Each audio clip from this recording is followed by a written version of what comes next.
welcome back to another week of Behind the Lens. I'm Debbie Elias, film critic, creator, and host of Behind the Lens, where we go behind the lens and below the line with the movers and shakers, those film and TV and streaming makers, the producers, directors, writers, actors, cinematographers, production designers, costume designers, film editors, sound editors, mixers, designers, VFX gurus, composers, stuntmen and women, and so many more.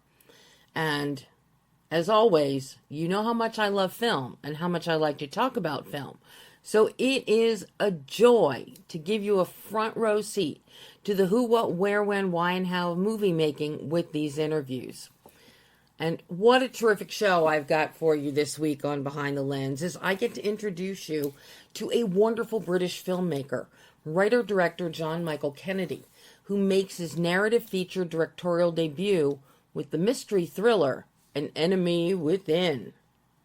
Not only is this John's narrative feature directorial debut, but as I found out, this interview that you're about to hear was his very first interview.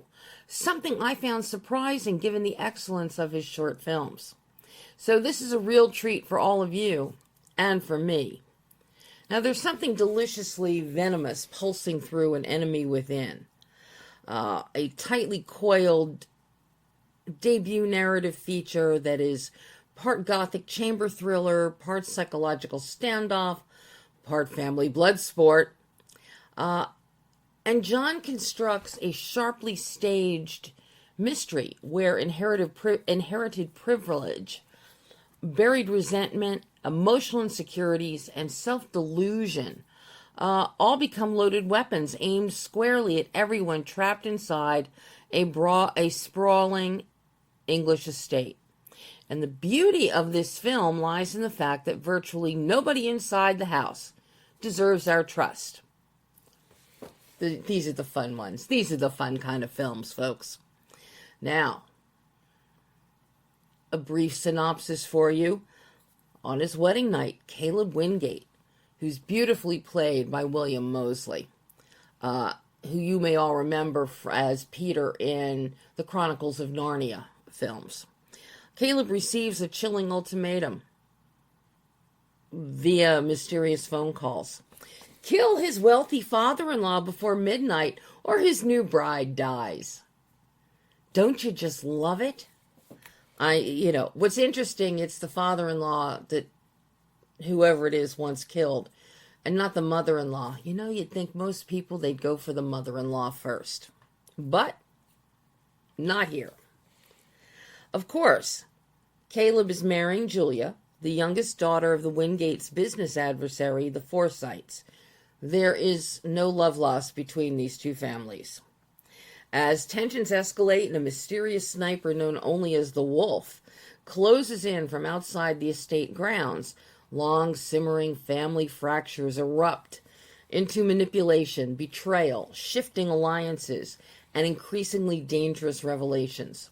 But while the setup initially suggests a straightforward whodunit or a contained thriller, John has far more ambitious ideas in mind for us. At its core, An Enemy Within is not about innocence corrupted. It is about people who have already compromised themselves emotionally, morally, or psychologically long before the first gun is ever raised. We've got a lot of morally bankrupt people here. The screenplay thrives on the understanding that every character sees themselves as justified. Nobody believes that they are the villain of this story. They rationalize greed, cruelty, deceit, and selfishness as necessary pathways toward happiness, security, control, or survival. Yes, every male patriarch, every head of business does shady things, corruptible things for money in order to give their wives the diamonds, furs, trips, gowns, opulent lifestyle that the woman wants. It's really fun the way John has captured all of this and brought this to light within the film. That moral grayness is what gives the film a far richer emotional texture than many modern ensemble thrillers that rely solely on the mechanical twists and turns. And the twists here work because they feel inevitable rather than arbitrary. Because we also see a shift from the patriarchy to the matriarchy by the time we get to the third act. And that's a really interesting twist. As I said, An Enemy Within is written and directed by John Michael Kennedy, and it stars William Moseley, Patrick Bellotti, who is fantastic as Robert Forsythe. He's a scene stealer. It's no big secret. He gets shot. One of the many smatterings of gunfire that happens, but he gets shot, and we see him, the color drain from his face as the blood drains from his body, and it's just fascinating to watch the maybe ultimate demise of this character, thanks in large part to the makeup, to the camera work. But in addition to William and Patrick, we've got Kim Spearman as our blushing bride, Julia. Alexander Lincoln, who is a scene stealer, as Caleb's brother, Jackson.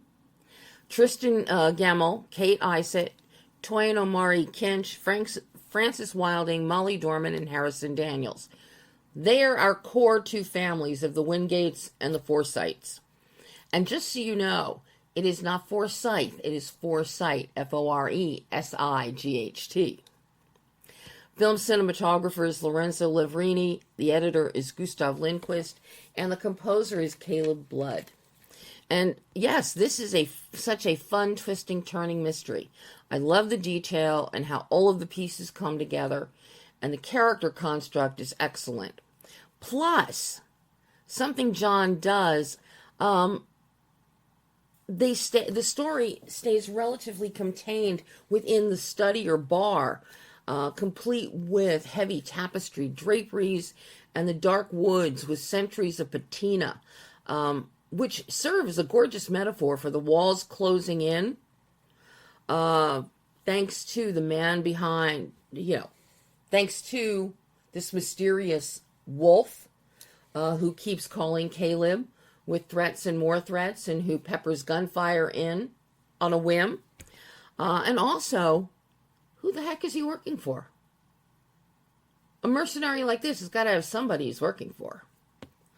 But the setting itself, that room, really speaks volumes. It's beautiful and telling visual grammar. Interesting, John and Lorenzo avoid ECUs. They have minimal close-ups. They stay in mid-shots or a mid-two shot, but always giving interesting angles, such as eye level on the floor when gunshots come through the windows and folks are crawling around or trying to reach up to a doorknob, but afraid their hand might get hit by a bullet. Or, as in Robert's case, on the couch with everyone standing around, this poor, fatally wounded and dying family patriarch, as if he's already in the grave, or at least in the coffin. And then the ending is quite literally to die for. You won't see it coming. Now, in this exclusive interview with writer-director John Michael Kennedy, John provides an in-depth look at An Enemy Within, focusing on its exploration of these two dysfunctional, greedy families whose interactions are marked by betrayal and shifting alliances and money, with John emphasizing that none of the characters are truly likable or innocent. Instead, each is a puppet master at different points of the film, manipulating events for their own perceived happiness. Very much echoing themes from Shakespeare, as well as Mary Shelley's Frankenstein. That was a big inspiration for John in writing An Enemy Within. The script is carefully structured so every character's motives and actions are interconnected and suspect, creating a tapestry of suspicion and inevitable twists that feel earned rather than contrived. As I briefly mentioned, Lorenzo Lavrini's camera work is dynamic, avoiding repetitive shots, and instead offers new perspectives with each return to the central bar or study room. It enhances the feeling of a psychological standoff. The production design, despite budget constraints, is resourceful and effective. Color palette. Careful attention to color palettes of green, golds, reds, and blacks that reflect the characters' emotional states and the story's escalating danger. The film's editing by Gustav Lindquist, who does an amazing job, maintains momentum and suspense, especially in the scenes that involve the wolf character, who we get glimpses of as he's in hiding, and whose surveillance. He has bugs planted in the study. He has cameras like flies on the wall, up in the corners of the ceiling. And we constantly go back to him watching glowing red infrared on a handheld monitor. And that just adds another layer of intrigue as it's peppered in between the unfolding action. And through it all, don't forget, there's a wedding reception going on in the rest of the house. So that's a lot of fun when that dawns on you in the third act. Oh my. There are people dancing and getting drunk and having a good time. Now, the sound design and the score by composer Caleb Blood and then Julian London, blends classical and modern elements using motifs like a ticking clock, to heighten the sense of urgency and reinforce the house as a character in its own right, which it truly is. It becomes, that room in particular, is a character. And it's necessary for the wolf's plot. And John also discusses the significant challenges of not only low-budget filmmaking, but particularly during the COVID-19 pandemic, which is when this was shot. And he finds, now, 2020 hindsight, he finds humor in the fact that there were days he came on set and he's missing his department heads because they're down with COVID, and they're quarantined, and other foibles that befell the production. But he soldiered through, be it for budgetary constraints as well as the pandemic. And he's got a lot to say about the house, the estate used for the location, and a lot of pearls of wisdom about the owners of these homes. When you go to a location, the relationship, the kind of relationship you want to have with the owners of homes, especially these estates and mansions, and how that makes your process so much easier. So really helpful hints in here from him for all of you filmmakers out here, especially you indie filmmakers, on things to look out for and that you might not think are that important but can make or break you. And of course, he gives us some tidbits on upcoming projects that I, for one, cannot wait to see come to fruition. So, take a listen as writer-director John Michael Kennedy talks about An Enemy Within. Hi, John. How are you? I'm good. How are you? Just fine. So happy to be speaking to you about An Enemy Within. I so thoroughly enjoyed this movie. Oh, great to hear. That's really nice to hear. You have two completely dysfunctional, greedy families. You have incredible personalities within each of those families.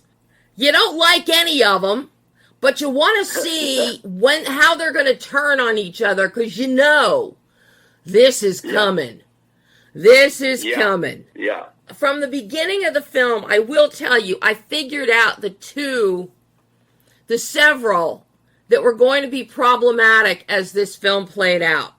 And oh yeah, because of the personas and the performances that these actors brought. Yeah, so I was really happy when my theory was proven correct at the end of the film, which is half the fun in a film like this, trying to figure out who is pulling the strings, who is the puppet master. Yeah. It has to feel somewhat inevitable, right? Yeah. To actually pay off. And I think that was part of the writing process, and also obviously in the casting. It was, when you watch a film, you don't want to feel cheated by the twist. And right. It kind of, that's what was important to me, is it's not like exactly a magic trick, but it should feel, like I said, inevitable that it had to be these characters. And what's so beautiful about it is the way you've structured the script. At various points in the film, depending on the mechanics of what the Wingates are doing and what the Forsyths are doing, everybody is a puppet master at some point in this film. Yeah, absolutely. Everybody. Yeah. That's something I really want to you said it earlier about none of them being, ultimately good people. And it was, I really like films when characters, when they kind of live in the grey, which I think, it's more real life. And what inspired me for this film was, there's a Shakespearean element to this, but it actually was from like Mary Shelley, Frankenstein fame's quote of, no man chooses evil because it is evil. He only mistakes it for the happiness, the good he seeks. So for each of these characters, that's what I was trying to, that was the thematic behind them. Everything they're doing, they don't see as, as evil necessarily. They're just seeking their own happiness within this kind of, these two families that aren't ultimately, redeeming in any way. Yeah. I love a lot of your dialogue that you have. And, we have the matriarchs of each family. And, of course, the husbands are mad and they're rationalizing everything that they do by, well, you want your diamonds, and you want your gowns, and you want your furs, and you want to travel. So it's all your fault that I do these things. Yeah. So you've got everybody pointing fingers at everybody else. Yeah. And the one person that really I got the biggest kick out of is Jackson. And of course, Alexander Lincoln is divine as Jackson. And you just know he's an ass no matter what. He is who he is, who he is. He is not a wolf in sheep's clothing, pun intended. He is, but he is the one person. Oh my God. He is the one person. He is who he is. Yeah.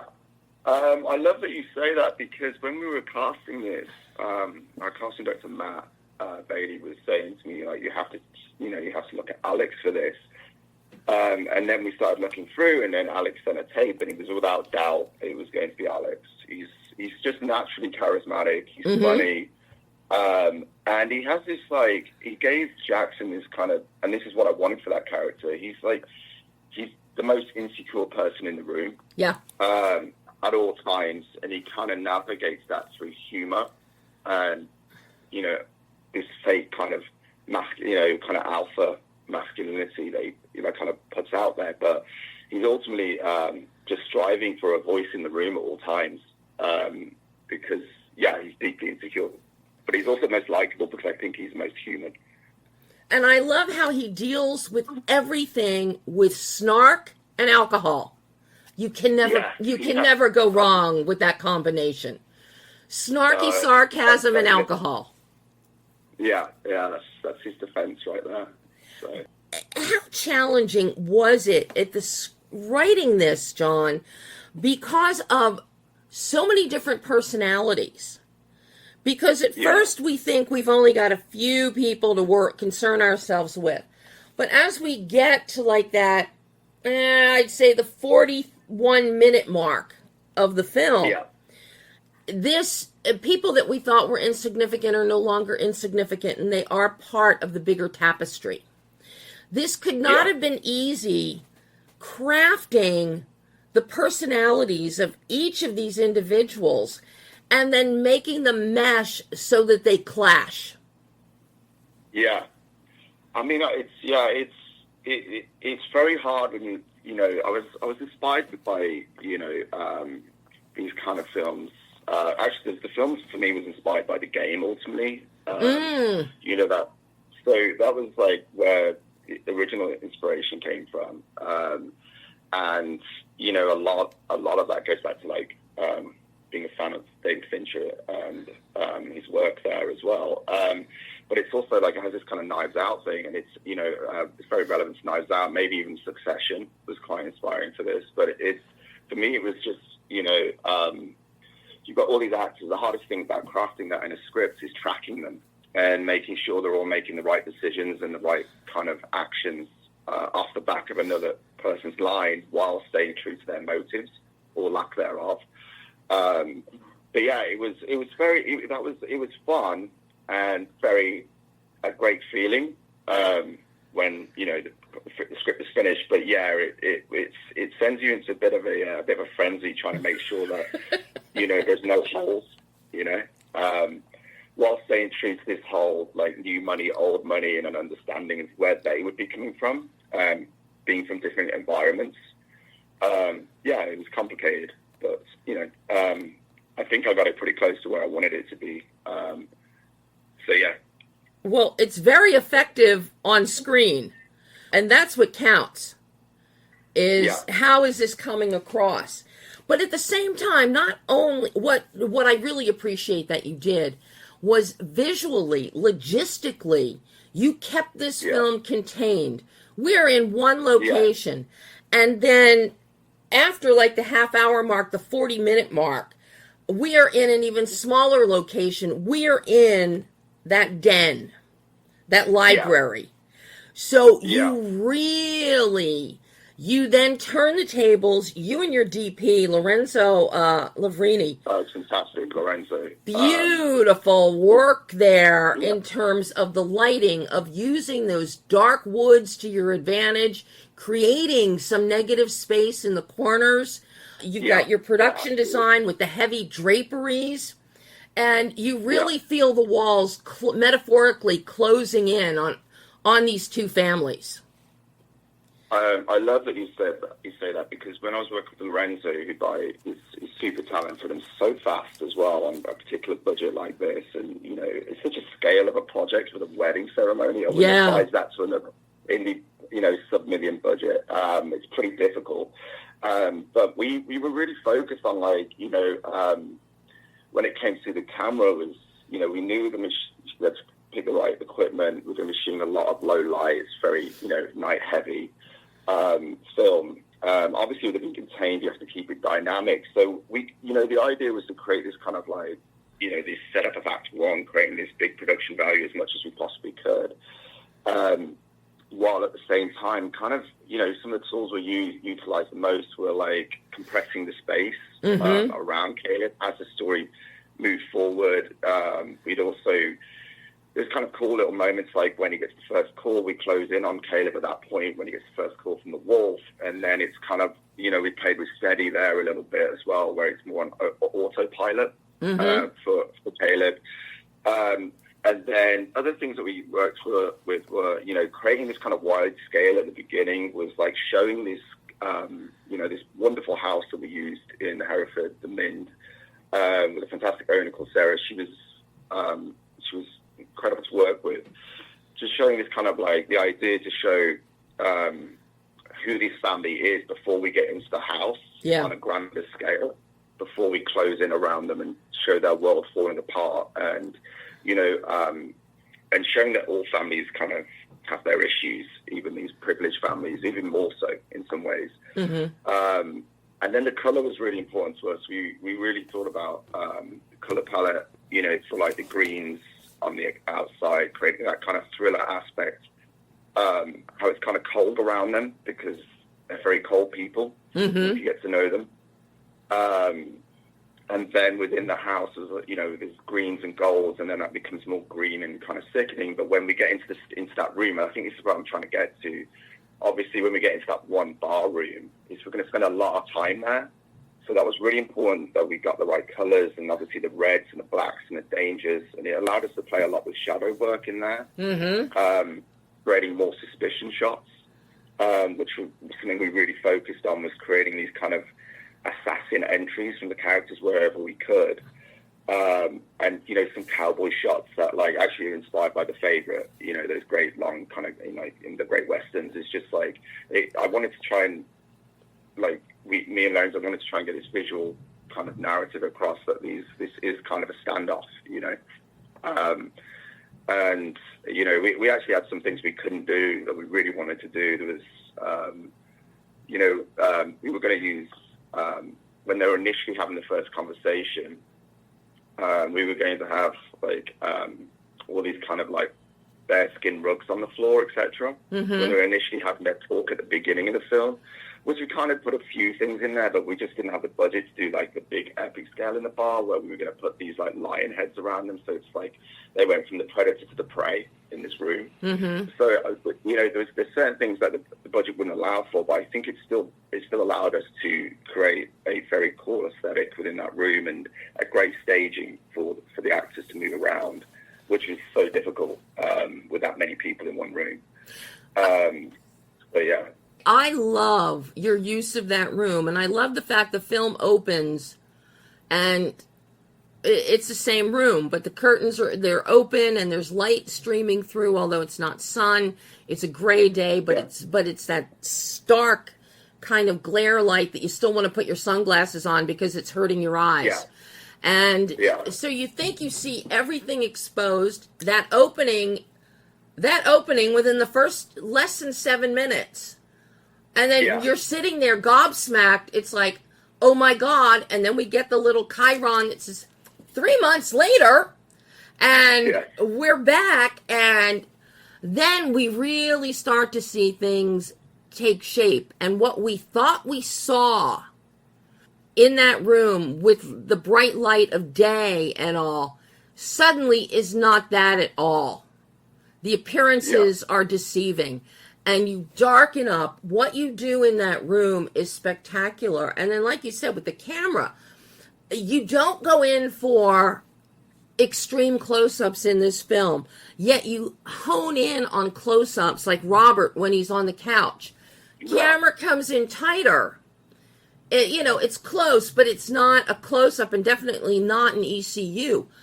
But there are so many people milling about, and we don't know what they are doing around him. Is somebody grabbing a statue and is going to bash him over the head? Yeah. Because the anger, the testosterone is so high. We don't know what actually is going to happen. And when we finally get to this third act, in the meantime, your editing, Gustav did a beautiful job with the edit. And in going back and forth just enough with the wolf. And every time we went back to the wolf, we're getting the red infrared surveillance look. The red on his little monitor that he has. So it gets even darker and more mysterious. But you keep us in the game as to... He's just as interested in watching all of this unfold on his surveillance cameras as we are. Yeah. So he's still trying to find the truth himself, ultimately. It's not exactly what he believes it to be, which, without saying too much, I guess, just in case. Yeah, we don't want to spoil. So I'll be careful there. But, for me, I love how you talk about the testosterone of, like, the patriarchy and knowing the film and where it goes with the matriarchy. I think it passes over really well. And through the edit, me and Christoph and I spent a lot of time trying to make sure it was super dynamic and moving momentum, like there was a momentum each time. And, this actually correlates with Lorenzo, the cinematographer, and Gustav, and what we wanted to make sure that each time we went back in that room, it felt different. It was moving forward. It wasn't shot the same. Each one, each time we went in, you were going to get a new experience within the bar. Yeah. To keep it, exciting for the audiences, which also kept it exciting for the cast because I knew each time it was like a different scene on a stage, And each time we're seeing something else about each one of these characters. As we go, as we move about the room and the camera angles change, we learn more about each character with each shift in the camera POV, such as Philip crawling on the floor and running his mouth off at the same time. We're hearing new things come from him. We're hearing different things come from the women. Of course, it is fun. Robert's wife, it is fun that she wants to inflict pain on him and stitch up his wound. She's great. She did a great job in that role. Oh my God, she is fantastic. But at every turn, we get a different angle and a different perspective, be it on the floor or right on up to the red infrared that the wolf is seeing, where the camera is placed in the top corner of the room like a fly on the wall. So you put so much thought into constructing this visually, John. It was, it's, for me, it was, there's so many red herrings in it and possibilities of plants. And, one of the most important things about these films is planting and paying off. And I do think we did that pretty well.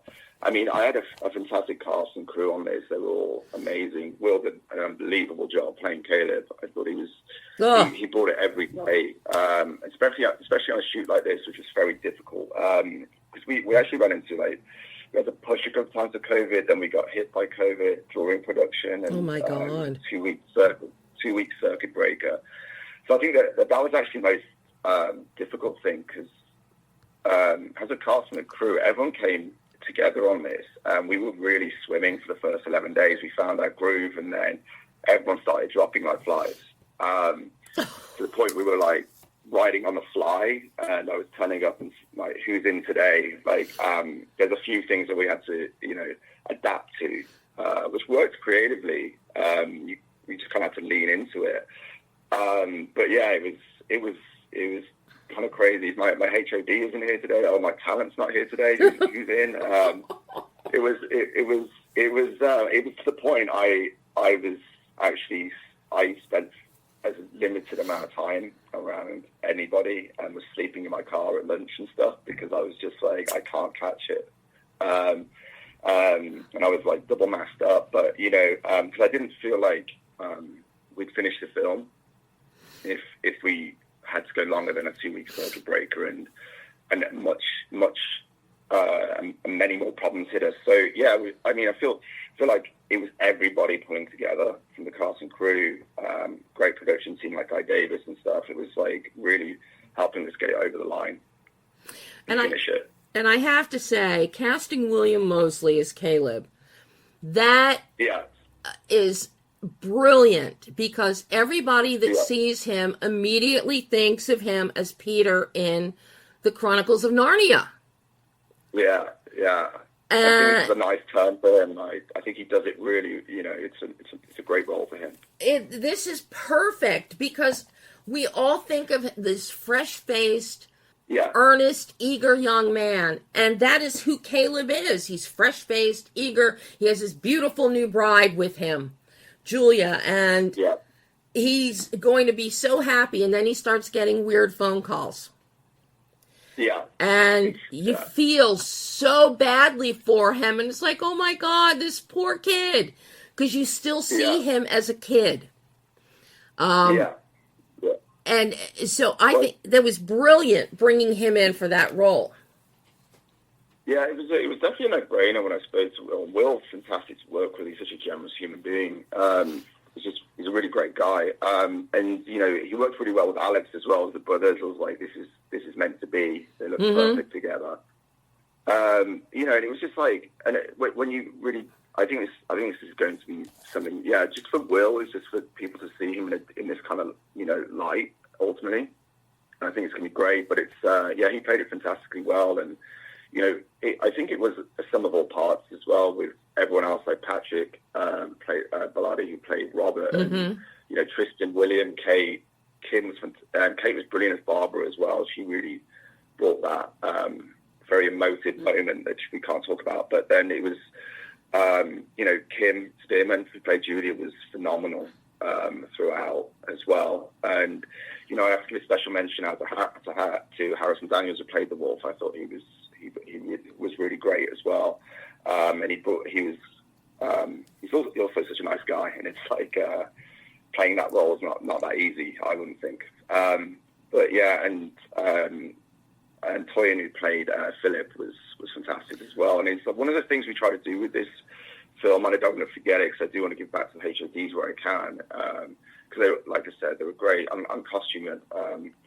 We really tried to focus on each of these characters feeling an individual within the families, and I think they did a fantastic job of that. I think, like, one thing I was shocked about was when the costume team brought in these costumes, and you're like, as a director, you're like, I'm not sure, and then they put it on. I was like, you guys are totally right, this looks fantastic, and this really works. And it kind of really helped set the tone with the costumes to the background and what each of these people meant in that, particularly someone like Philip as well, with, his kind of like a look was definitely outside of what the rest of the room felt like.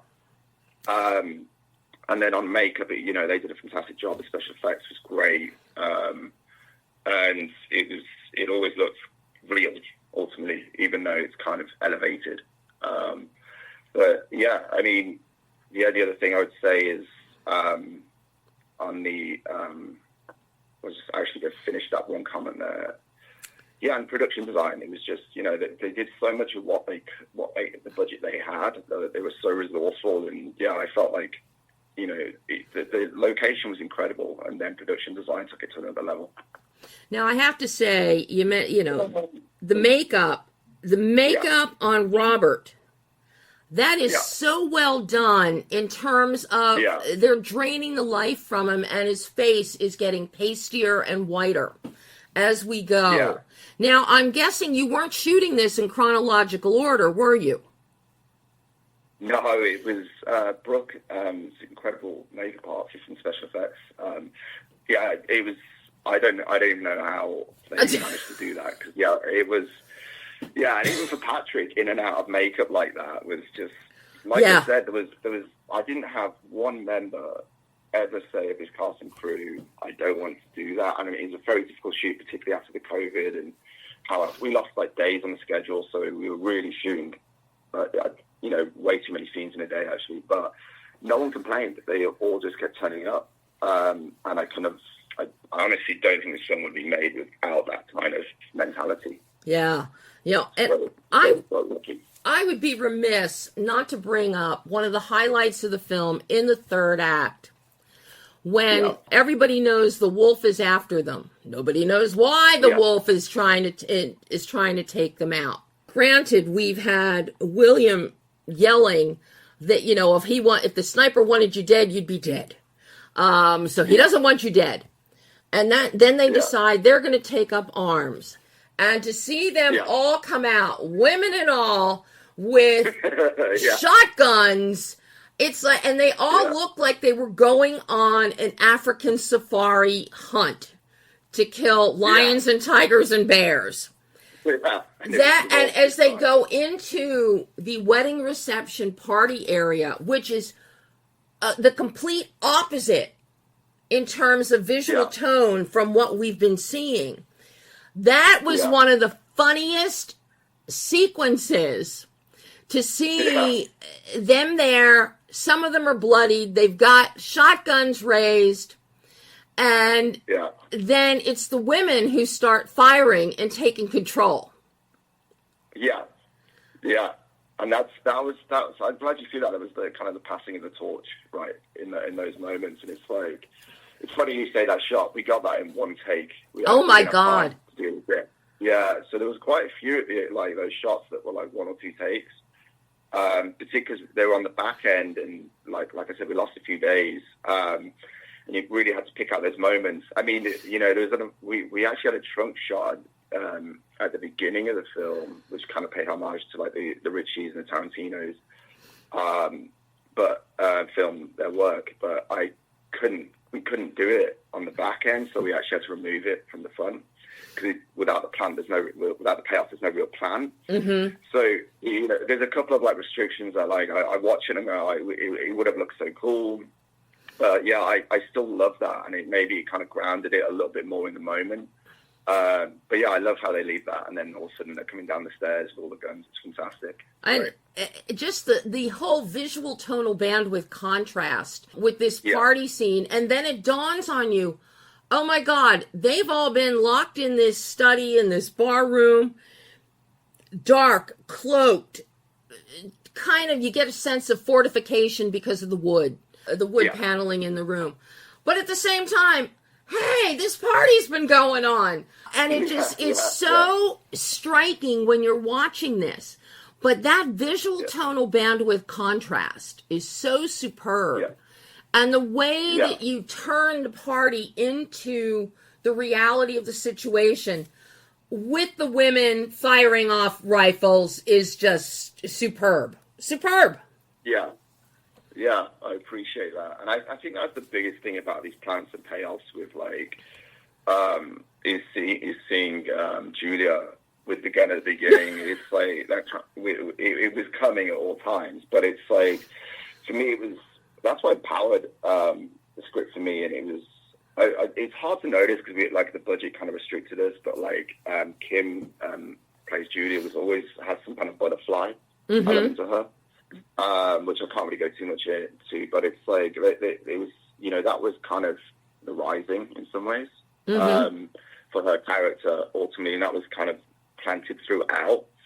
And you know, there's a few things we would have done more with more budget, but it's still subtle enough, and I think it's present at times. But yeah, it was definitely it was definitely passing over a lot more as we go in. And I thought, you know, Julia's speech in the bar when she's with Caleb and Robert is great, when she kind of has that mini monologue to kind of show that she's the real boss. Yeah, that was kind of a pinnacle point for the matriarchy. Yeah, she's not some wilting flower hiding in a corner. No, and we see that at some point. Yeah, something I'm curious about, John, is I have spoken with so many filmmakers, and they have shot in these old stately mansions and estates. And then they are limited by what they can do within the structure itself in terms of, you can't drill holes for lights. You can't do this. You've got to put up fake walls. You've got to, you know, you've got to have cranes outside shooting in. Did you encounter those kind of restrictions with this particular estate? So a bit of backstory I should give you is I actually I scouted about 70 different stately homes throughout the UK. Oh my God. Scotland and Wales. And I did find one that I really liked that was in Oxford, but like I said, we got pushed on schedule. And it was a fantastic location. And then I'm a big, like I said, I like Fincher films like The Girl with the Dragon Tattoo. And I'd always imagined that the building would be white to show some kind of, kind of that, privilege, a lot of like the elitism and stuff, and then have these reds and blacks inside, and and kind of be able to play with the tone and texture of, I guess, blood in relation to the betrayals, etc. in the story. But yeah, it was, some you're not really just buying into these locations, you're buying into the person that owns the location or who manages it. And Sarah at the Mint, I can't speak any higher of her. Her whole family were fantastic. Not very restrictive where I would also say if this was my house, I wouldn't be comfortable with that. But they run it really well as a production. They work with the teams. So honestly, we didn't have much problem there. She was actually bringing me lunch sometimes. So she was so kind, and they were, I felt like a part of the family when I was there, because she was like, "Oh, you must be so stressed out with the COVID, and you're trying to finish this." And they were very adaptable for us, and I got really lucky in the end, even though I knew I was going off instinct that it was the right pick. But yeah, I think my only advice to any filmmaker, although this was the perfect location for this film, it's really who owns that property, who manages it. You really need to take a look at that number and see if it has the worth that you're going to need for your team. Because, like I said, my casting crew brought everything to the table, and she's a part of that team. She really helped us get there.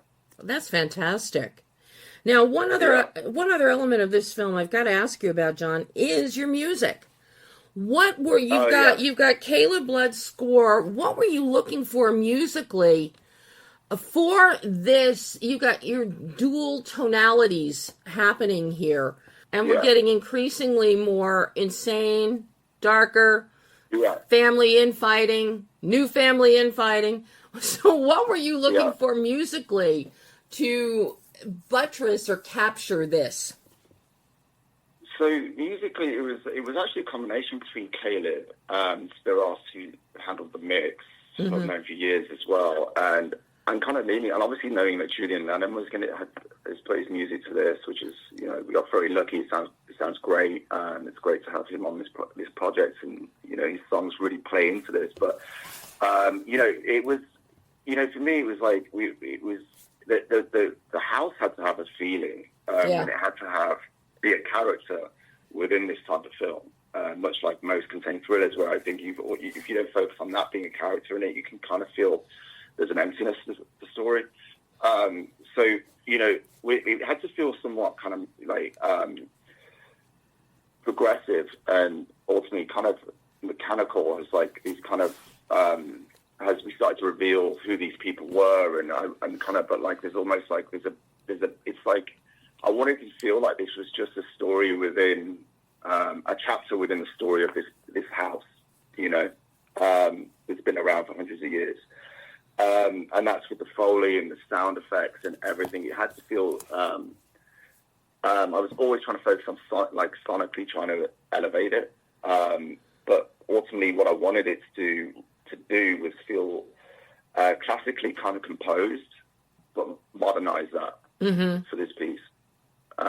To what these families are doing now, because when you have new money and old money in the, they're both fighting for that kind of that turf. The new money wants to be recognised as old money, and the old money wants the world to stay the same way. So yeah, it's kind of for me. It was just Kayla did a fantastic job on that. Spiros did a fantastic mix, and just bringing Julian's music in, it was kind of really serendipitous at that point. Well, personally, I think you could have actually gone back to an old Western and had a gunfight at the OK Corral music, and it would have been perfect. Oh, yeah, that would have been fun. I like that. That would have worked, too. In that, you know what? I should have put that there. I should have put that in. There's a shot where they're all around Robert, all the men, and it's like a coffin. Yeah. Open casket. It's almost like a boardroom shot as well. That was kind of like they all stood around thinking what to do, and that would have been an OK Corral moment for sure. That'd have been great. That's actually one of my favourite shots, is because Robert, I was speaking to Patrick. He's like, "Oh, it came out." And he goes, "That feels like I was at a funeral." I was like, "Yeah, that's exactly how it was meant to feel." And that's exactly how it looks when you're watching it. Yeah. It's like they're all standing around, and it's like they're waiting for him to take his last breath. They've already got him. He doesn't have one foot on the grave and the other on the banana peel. He's got 2 feet in the grave, and the hands are grabbing at the banana peel to not go all the way in. Yeah. There are some value business advantages at this point. I forgot one thing with Caleb and Spiros, what they had to work on as well, because, up in the States was showing that, we had the grandfather clock in the back to remind us that there is a timer on there.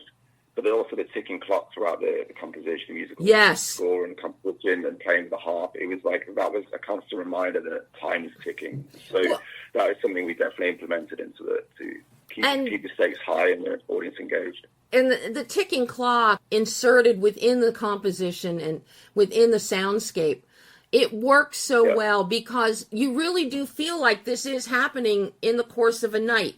You don't draw it out.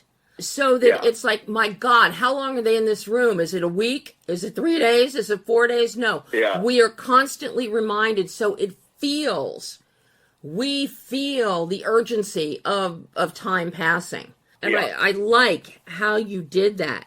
Now, I've got one more thing I've got to ask you about. this is your first narrative feature, is it not? Yes, this is, yeah. So, what did you learn in surviving this experience of making your first narrative feature as a filmmaker that you can take forward into your next projects? Yeah, I think what I know what I would take straight away is that summable parts comment, just making sure you have a great crew and a great cast that is motivated for all the right reasons. I would also, as a first film, I think just like I said, just going with your gut instincts on the house that you pick, like the place called the Mind, which is, I think just always going with your gut and kind of locking into what the story is you're actually trying to tell, and focusing on not trying to go for like what's going to look great on a trailer, but what's going to look great as a movie and as a whole solid piece. Because one of the things we did in the edit was we had some really nice one shots that we had to remove because they were planted at the beginning, and then we couldn't shoot them. Mm-hmm. So it felt like out of balance, and it just sometimes understanding enough stuff. No, you're just going to have to make, you're going to have to bend at some point, and that's okay, and just be creative with it and stay positive.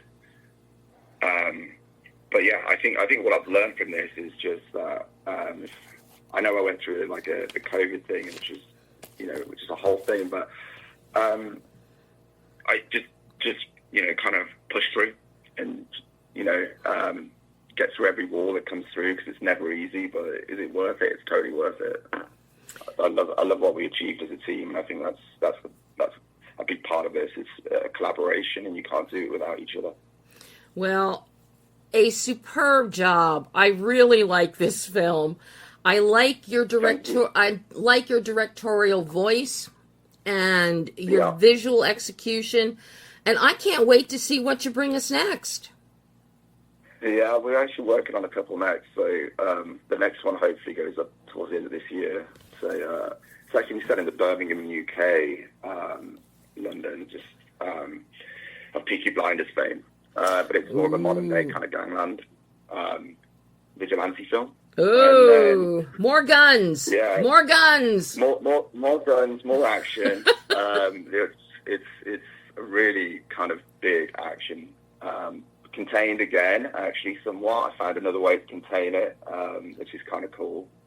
Now I'll take some of what I've learned from this to that, and then there's a sci-fi thriller that's kind of in that Ex Machina kind of fold that we're putting together now as well. So that's next couple of years. Well, I can't wait to see. I'll see anything that you do, John. I really. I really so much. Love your work here, and hopefully we'll get to chat again in the future. I would love to. I'd love to. This is my first interview, so thank you. Fun. It was.